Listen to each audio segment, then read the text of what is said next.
क्या आप जानते हैं जिस गेहूं चावल को आप हेल्दी समझकर रोज खा रहे हो वही आपकी शुगर स्पाइक की सबसे बड़ी वजह हो सकती है। देखो, हमारे खाने में जो कार्बोहाइड्रेट्स होते हैं वो डाइजेस्ट होकर ग्लूकोज बनाते हैं और डेली डाइट में सबसे ज्यादा कार्बोहाइड्रेट्स अनाज से आते हैं। अब सोचो, अगर अनाज ही गलत चुन लोगे तो खाने के बाद ब्लड शुगर तो बढ़ेगी बढ़ेगी, साथ में गोलियां भी बढ़ेंगी और उससे भी ज्यादा इम्पोर्टेंट, हर मील के बाद रिपीटेड शुगर स्पाइक्स होना ये बॉडी में स्लो पॉइजन की तरह डैमेज कर सकता है। लेकिन स्टडीज में ये प्रूव हो चुका है कि अगर आप रेगुलर रोटी चावल की जगह इन 7 डायबिटीज फ्रेंडली सुपर ग्रेन्स को सही तरीके से खाना शुरू करोगे तो शुगर स्पाइक्स कम हो सकते हैं, वेट लॉस आसानी से हो सकता है, कोलेस्ट्रॉल इंप्रूव हो सकता है और इंसुलिन रेजिस्टेंस भी कम हो सकता है। मतलब एक अनाज और 100 इलाज। और इनमें से कुछ ग्रेन्स तो इतने पावरफुल है कि पेट को देर तक भर के रखते हैं, उससे क्रेविंग्स कम होती है, उससे खाना कम, इसका मतलब शुगर लोड ऑटोमेटिकली कम, मतलब पैंक्रियाज को भी फाइनली ओवर टाइम से छुट्टी। तो अगर आप भी अपने डायबिटीज को रिवर्स करना चाहते हो तो शुरुआत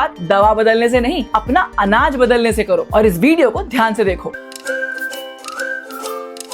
नमस्कार, स्वागत है आप सभी का आपके YouTube चैनल में जिसका नाम है माय एक्सपर्ट डॉक्टर। मैं आपके साथ हूँ डॉक्टर शालिनी सिंह सालुंके, आपकी metabolism and lifestyle disease expert, आपकी हेल्थ गाइड। एक बहुत ही इंटरेस्टिंग स्टडी हुई थी जिसका नतीजा चौंका देने वाला था और वहीं से साइंटिस्ट को समझ में आई हमारी देसी अनाज की ताकत। आपको इजी भाषा में समझाती हूँ, ध्यान से सुनना। रिसर्च में 2 इंडियन थालीज दी गई सब्जेक्ट्स को और फिर कंपेयर किया गया। पहली थाली में रखी गई 2 गेहूं की रोटी, 1 कटोरी दाल और दूसरी थाली में रखा गया सेम दाल सेम सब्जी, लेकिन गेहूं की रोटी की जगह डायबिटीज फ्रेंडली ग्रेन्स की 2 रोटी दी गई। और फिर ग्लूकोज स्पाइक कैलकुलेटर से देखा गया कि ये मील शुगर को कितना तेजी से बढ़ा रही है। अब पहली थाली की बात करें तो हाई कार्ब लोड के कारण मिले 4 पॉइंट स्पाइक, लो फाइबर के कारण मिला 3 पॉइंट स्पाइक, प्रोटीन कम होने के चक्कर में मिला +2 पॉइंट स्पाइक। मतलब हमारी गेहूं की थाली का टोटल स्पाइक स्कोर आ गया 9 आउट ऑफ 12, मतलब 75% स्पाइक इन शुगर। वहीं जब दूसरी थाली की तरफ गए, ग्रेन्स वाली थाली की तरफ, तो उसमें जब फाइबर, प्रोटीन और कार्ब लोड पे एनालिसिस किया गया तो स्पाइक स्कोर निकल कर आया मात्र 4 आउट ऑफ 12, मतलब मात्र 33% शुगर स्पाइक हुई। तो इससे हमें पता चल गया कि सिर्फ अनाज ही अगर हम बदल लेते हैं तो लगभग 30 से 60% शुगर स्पाइक में कमी आ सकती है। क्रेविंग्स और वेट दोनों कम हो सकते हैं। और इसीलिए जिन अनाजों को पहले कोई नहीं खाता था, ग्लोबली उनकी डिमांड बढ़ने की वजह से इंडिया में भी उनके भाव बढ़ गए हैं। तो चलो फटाफट से देख लो 7 ऐसे सुपर ग्रेन्स, इनके फायदे, इनको कैसे खाना है, किनको खाना है, किनको नहीं खाना है और खाते वक्त किन बातों का ध्यान रखना है। ये सारी चीजें आपको बताऊंगी। एक एक अनाज के बारे में ध्यान से देखना, क्योंकि ये अनाज सिर्फ आपकी प्लेट नहीं, आपका शुगर रेस्पॉन्स भी बदलने वाले हैं और डायबिटीज रिवर्स करने के लिए सबसे बड़ा योगदान देने वाले हैं। तो शुरुआत करते हैं अनाज नंबर 7 से। इसकी रोटियां बनती हैं जरा लाल, टेस्ट और सेहत में है ये धमाल। नाम है इसका रागी या नाचनी, कैल्शियम किंग भी कहलाता है। साउथ इंडिया और महाराष्ट्र में लोग इसे सालों से खाते आ रहे हैं। रागी भाकरी, रागी डोसा, रागी मुद्दे, मतलब इंस्टाग्राम पे फेमस होने से पहले ही ये देसी सुपरस्टार रह चुका है। रागी में फाइबर, पॉलीफेनॉल और मिनरल्स अच्छी मात्रा में पाए जाते हैं जो ग्लूकोज को कंपैरेटिवली धीरे धीरे रिलीज करने में हेल्प करते हैं और लंबे टाइम तक आपका पेट फुल रखते हैं। इससे ओवर ईटिंग भी कम हो जाती है। इसका ग्लाइसेमिक इंडेक्स 55 से 75 तक हो सकता है, डिपेंडिंग आप इसको कैसे बना रहे हो। मिनिमली प्रोसेस्ड रागी बेटर होती है, लेकिन अगर माल्ट रागी या अल्ट्रा रिफाइंड फ्लोर का आप यूज कर रहे हो तो उसका GI 70 तक हो सकता है। अब समझे, रागी है तो हेल्दी है ऐसा नहीं होता। रागी डोसा, मुद्दे, यस, लेकिन malt, biscuit, cakes, sugar instant mixes, no.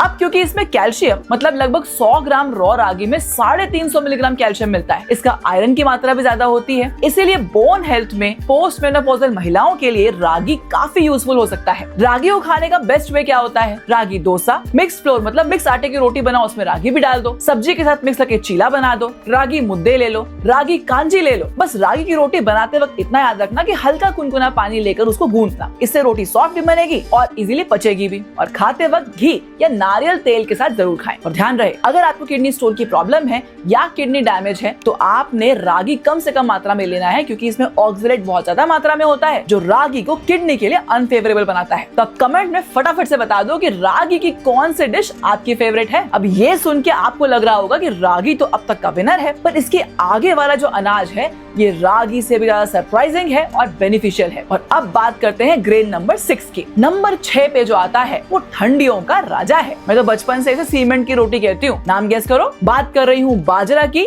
The winter warrior. North India, Rajasthan, Gujarat और महाराष्ट्र में बाजरा सर्दियों के मौसम में ज्यादातर खाया जाता है। बाजरे की रोटी के साथ लहसुन की चटनी या बाजरे की रोटी के साथ बैंगन का भरता बहुत स्वाद लगता है। बाजरे में फाइबर, मैग्नीशियम और प्रोटीन कंपैरेटिवली अच्छे मात्रा में पाया जाता है, जो ग्लूकोज को धीरे धीरे रिलीज करवाता है और इसका ग्लाइसेमिक इंडेक्स रागी से भी कम होता है, मात्र 50 से 55, चाहे किसी भी फॉर्म में ले लो। मतलब ये काफी हेल्दी है। लेकिन डायबिटीज के अलावा बाजरा के और भी बहुत सारे बेनिफिट हैं। इसमें कॉम्प्लेक्स कार्ब है, फाइबर है, तो पेट लंबे टाइम तक भरा रहता है, इसके कारण बार बार भूख नहीं लगती, तो उससे वेट कंट्रोल होता है। हाई कोलेस्ट्रॉल को भी कम करता है। इसमें इनसोल्युबल फाइबर है जो प्रीबायोटिक है, इसलिए कॉन्स्टिपेशन टेंडेंसी को भी कम करता है। एंड ग्लूटेन फ्री होता है, इसलिए IBS वालों को भी पेट के लिए हल्का होता है और ठंड में बॉडी को अंदर से गर्म भी रखता है। पर प्रॉब्लम तब होती है जब लोग बाजरा है तो हेल्दी है ऐसा समझ के 4-5 बाजरे की रोटी खा जाते हैं। भाई हेल्दी है, फ्री वाईफाई नहीं जो डाउनलोड किए जा रहे हो। एक्सेस क्वांटिटी में खाओगे तो कोई भी चीज नुकसान पहुंचा सकती है, शुगर लोड बढ़ा सकती है। अब इसको खाने का बेस्ट वे क्या है? बाजरे की रोटी के साथ दाल या सब्जी,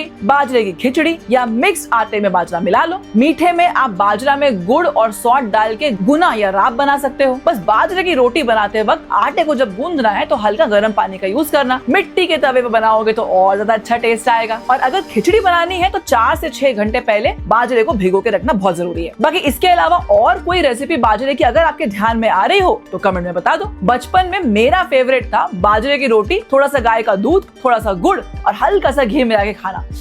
बोलते बोलते मुंह में पानी आ गया मेरे। बस इतना याद रखना कि अगर सीवियर ब्लोटिंग है या इरिटेबल बाउल सिंड्रोम की प्रॉब्लम है तो इनिशियली थोड़ी क्वांटिटी से शुरुआत करो। जैसे जैसे अडेप्ट होते जाए आपका पेट, उसके लिए आप क्वांटिटी इंक्रीज कर सकते हो। और गर्मी में इसका यूज ना करें, ये विंटर स्पेशल आइटम है। और अब चलते हैं ग्रेन नंबर 5 की तरफ। ये एक ऐसा अनाज है जो गेहूं के बाद पूरे इंडिया में सबसे ज्यादा यूज होता है। और एक सरप्राइजिंग बात बताऊं, ब्लूबेरी से भी 20 गुना ज्यादा एंटीऑक्सीडेंट है इसमें, और इसका नाम है jowar, the grain of rejuvenation. Maharashtra, Karnataka, UP और रूरल इंडिया के कई सारे पार्ट्स में ज्वार सदियों से खाया जा रहा है as a staple food. Specially jowar की भाकरी चूल्हे पे सिकी हुई हो तो क्या कहने। अब इस ज्वार में फाइबर, प्रोटीन, पॉलिफिनॉल्स बहुत अच्छी मात्रा में होते हैं। ये ग्लूकोज को एब्जॉर्ब होके ब्लड में जाने तक के लिए बहुत लंबा टाइम लगा देते हैं, इसीलिए शुगर स्पाइक कम होती है। इसका glycemic index usually moderate range में होता है, 50 से 60 के आसपास, मतलब बाजरे के जैसा। अब इसको आप होल या मिनिमली प्रोसेस ज्वार के रूप में ले सकते हो। ज्यादा रिफाइंड आटा बना के यूज नहीं करना है। अब डायबिटीज के अलावा भी इसके फायदे हैं। ज्वार गट हेल्थ के लिए बहुत अच्छा होता है। ये काफी लंबे टाइम तक आपका पेट भर के रखता है, तो भूख जल्दी नहीं लगती, तो वेट मैनेजमेंट भी करता है। हड्डियों को मजबूत करता है।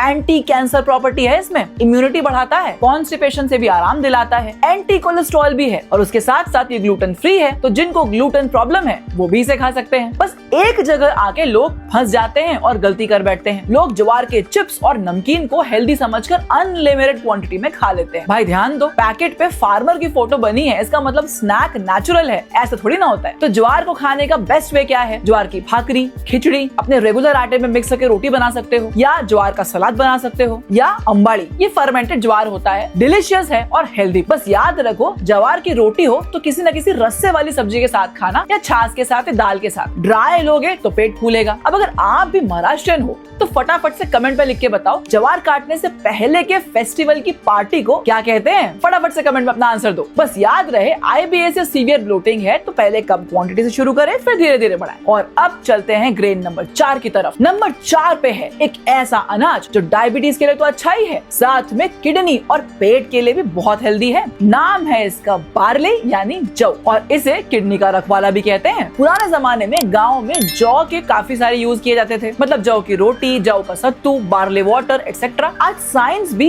इस देसी ग्रेन को काफी इंपॉर्टेंस देता है। बच्चों का अगर पेट दर्द होता था तो हम उनको बार्ली वाटर दिया करते थे, याद है कि नहीं? देखो, बार्ली में बीटा ग्लूकैन नाम का एक स्पेशल सॉल्युबल फाइबर होता है जो ग्लूकोज एब्जॉर्प्शन को बहुत ही स्लो कर देता है, और इसका ग्लाइसेमिक इंडेक्स मेरे हिसाब से सभी अनाजों में सबसे कम है, मात्र 25 से 35। मतलब शुगर स्पाइक कंपैरेटिवली बहुत ही स्लो होती है। लेकिन अगर आपको लगता है कि ये सिर्फ डायबिटीज वालों के लिए अच्छा है तो बिल्कुल नहीं। बार्ली कोलेस्ट्रॉल कम करता है, कॉन्स्टिपेशन कम करता है, गट के लिए हेल्दी है, बेली फैट कम करता है, किडनी रिस्टोर करता है। देखो, मैंने शुरुआत में आपको बताया था कि रागी किडनी वाले लोग नहीं ले सकते, लेकिन बार्ली हर कोई ले सकता है। इसके साथ साथ एक बहुत स्पेशल गुण है इसका, ये आर्टरीज में या ब्लड वेसल्स में प्लाक को चिपकने ही नहीं देता। इस कारण से हार्ट को प्रोटेक्ट करता है और बीपी को भी रेगुलेट करता है। देखो कितने सारे गुण है इसके इतने हेल्थ बेनिफिट्स होने के कारण मैं मेरे सारे डायबिटीज रिवर्सल वाले पेशेंट्स को हफ्ते में कम से कम 2 या 3 बार बार्ली खाने को जरूर कहती हूँ। वैसे अगर आप भी अपनी डायबिटीज को गाइडेड तरीके से रिवर्स करना चाहते हो और ऐसी नेचुरल चीजों का पूरा फायदा उठाना चाहते हो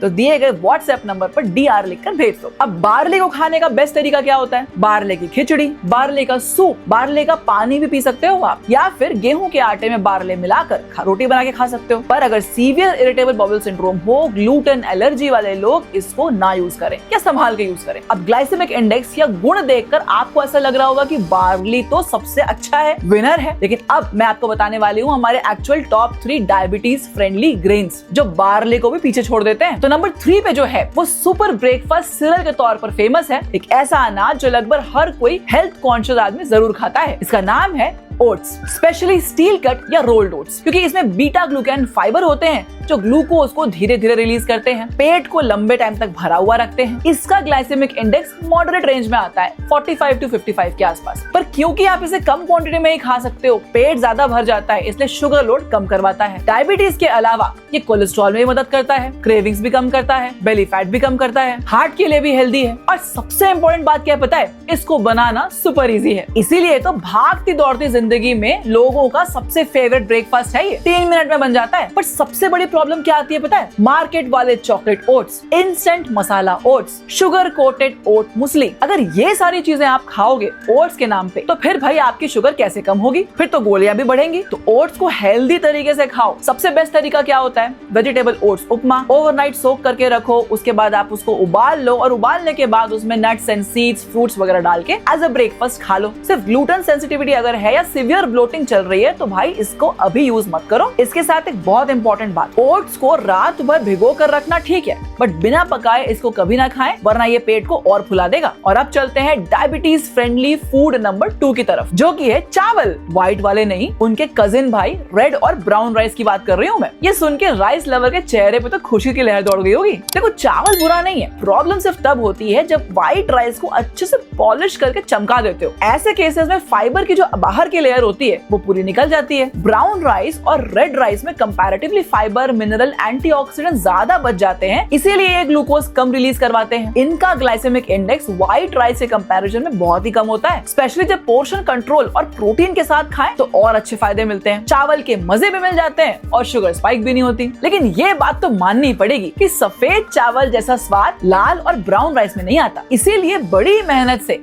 मैंने कुछ ट्रिक्स जुगाड़े हैं जिनको अगर आप यूज करके सफेद चावल बना के भी खाओगे तो भी आपकी शुगर स्पाइक बहुत नहीं बढ़ेगी। अगर ये ट्रिक्स आप जानना चाहते हो, सफेद चावल की बिरयानी खाने का मजा अगर आप भी लेना चाहते हो, तो कमेंट में राइस लिखकर भेज दो। अगर 100 कमेंट से ज्यादा आए तो वीडियो बना दूंगे। तो भाई इसको खाने का बेस्ट तरीका क्या होता है? रेड या ब्राउन राइस को सबसे पहले तो आप पसा के बनाओ, पार बॉइल करके खाओ। इसके साथ साथ पहले सलाद खाओ, फिर ज्यादा क्वांटिटी में दाल और कम क्वांटिटी में चावल मिक्स करके खाओ। चाहो तो दही ऐड कर सकते हो, पोर्शन कंट्रोल रखो, या फिर मिक्स ग्रेन राइस बोल में ऐड कर सकते हो। सीवियर डायबिटीज है, कॉम्प्लिकेटेड डायबिटीज है तो भाई बिल्कुल इसको नहीं यूज करो, या फिर बेटर पेयरिंग के साथ यूज करो। और खाने को बेटर तरीके से कैसे पेयर करें ताकि उनसे शुगर स्पाइक ना हो और अपनी फेवरेट चीजें भी आप आराम से खा पाओ, इसके 5 रूल अगर आप जानना चाहते हो तो हमारी ultimate guide two diabetes reversal series का पिछला वीडियो देखो, वीडियो नंबर 3। उसमें डिटेल में मैंने ये समझा दिया है। और अब चलते हैं अनाज नंबर 1 की तरफ। नंबर 1 पे है अनाज का सरताज, जिसे पहले गरीबों का खाना समझा जाता था, पर आज वो सिर्फ अमीरों की प्लेट में दिखता है। आयरनी देखो, नाम है इसका किनोआ, द प्रोटीन सुपरस्टार। और किनोआ के बिना डायबिटीज और वेट मैनेजमेंट अधूरा है। इनफैक्ट ये ऐसा रेयर प्लांट बेस्ड प्रोटीन है जो कंप्लीट है, अच्छी क्वालिटी का है, जिसमें सारे एसेंशियल अमीनो एसिड मौजूद हैं। इसीलिए ग्लूकोज कंपैरेटिवली धीरे धीरे रिलीज करता है और इसके साथ साथ मसल बिल्डअप करने में भी मदद करता है, जो डायबिटीज कम करने के लिए सबसे ज्यादा इंपॉर्टेंट है। और इसीलिए ये अनाज नंबर 1 पे है। इसका ग्लाइसेमिक इंडेक्स 50 से 55 के आसपास होता है और वेजिटेरियंस के लिए प्रोटीन का बेहतरीन सोर्स है। हालांकि इसका स्वाद मुझे कुछ बहुत ज्यादा पसंद नहीं है, बट क्वालिटी के आगे मेरे को सरेंडर करना पड़ता है। खाना कैसे है?